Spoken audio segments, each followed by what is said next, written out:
Maroš, ja mám takýto problém, chcem, aby si to vyriešil. Dám ti peniazy, koľko chceš, dám ti to, všetko, len mi to vyrieš. Si musia pomáhať, zachraňovať planétu a všetci chceme pomáhať.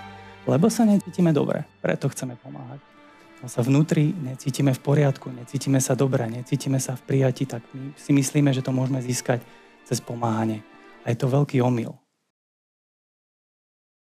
Ľudia za mnou chodia na tých terapiách a rôznych veciach s strašne komplikovanými otázkami. A ja vám na rovinu hovorím, že my sa máme starať iba o jednu vec. Ako sa cítim teraz?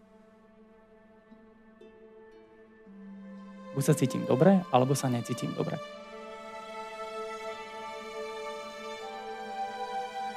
Nechoďme na to ťažkými analýzami a rozpoznávaním tých mentálnych konštruktov, kde sa stali, ako sa stali. Ľudia si platia neuveriteľné peniaze za to, aby vám niekto dobre našiel ten kód a to je strašne ťažká práca, verte mi. Choďte do vlastného vedomia a ten kód bude okamžite preliečený, bez toho, aby ste museli pátrať, kde vznikol. Tá rovnica vyzerá, že ak sa na sekundu dotknete vedomia,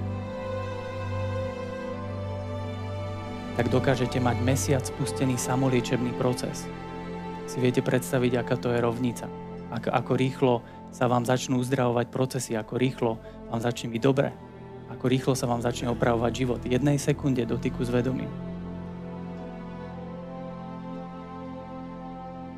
Ak o tom chceš hovoriť niekomu inému, či už snahe sa pochváliť, alebo čokoľvek, proste sa podeliť o tú radosť, už som tam, ja už som to, ja už viem robiť to, tak zasa idete naspäť. Zasa na začiatok a zasa pokora, odvaha, disciplína. Dookola. Až pokým si to nenavnímate tak, že to budú pre vás veľmi prirodzené veci. A vy nebudete mať pocit, že pracujete na tom.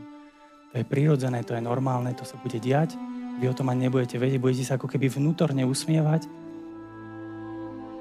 Toto je férová, poctivá práca, duchovná, naozajstná, kedy bez tohto sa nikdy nikam neposunú. Môžete prečítať milión kníh, môžete byť nadúpaní, múdri, môžete všetko vedieť. Nebude vám dobre. Lebo tú duchovnú prácu ste neurobili, tú disciplínu ste nepodstúpili, tú naozajstnú prácu.